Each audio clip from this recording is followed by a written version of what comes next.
It began with a war and a kindness no one saw coming. The sun burned mercilessly over the desolate plains of Arizona, turning every breath into dust and every heartbeat into a cry for mercy. The land was dry, stretched with silence after weeks of brutal skirmishes between the settlers and the local Apache tribe. In a land soaked with suspicion and blood, no one trusted the other. Not anymore. Except for her. Clara Bell, a 20-year-old daughter of a widowed rancher, had seen more pain than most. She had lost her older brother in a raid and her mother to fever the year before. She had every reason to hate the people called enemy. But Clara had her mother's heart, soft, full of courage, and always looking for the good buried deep, even if it was behind enemy eyes. And one day, that belief would change her life. It happened in the middle of a warm spring morning.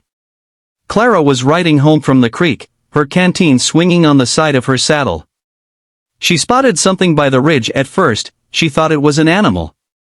But as she got closer, she saw it was a man, barely breathing, slumped against a rock, face streaked with dried blood, one arm twisted unnaturally. And unmistakably Apache. Her heartbeat raced. She knew what the townspeople would say: leave him. Let him die. They called them savages, monsters, even demons. But Clara didn't see a monster. She saw a boy no older than her clutching his side, lips cracked, eyes pleading. She hesitated. Then she dismounted, knelt beside him, and offered her water. He tried to lift his head, and she gently helped him drink. Her hands trembled. She looked into his dark eyes and saw not hatred, but confusion. Gratitude. Then came the riders, 3 settlers on horseback. Her father's ranch hands. "What are you doing, Clara?" one shouted, drawing his rifle.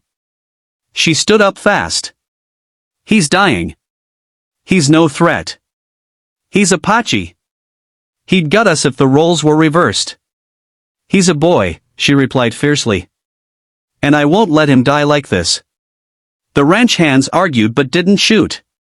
Clara stood between them and the wounded Apache until they left, shaking their heads.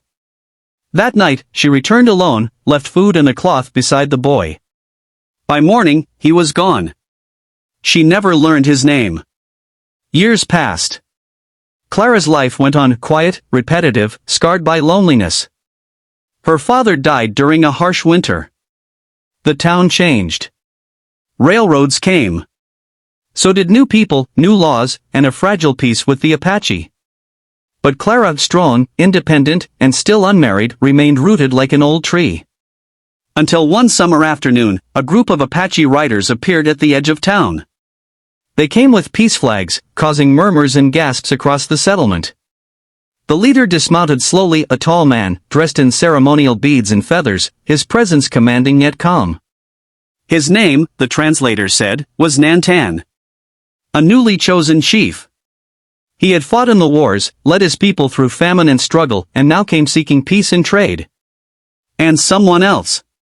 He asked for Clara Bell. People stared, stunned. Clara, who was helping at the schoolhouse, was summoned.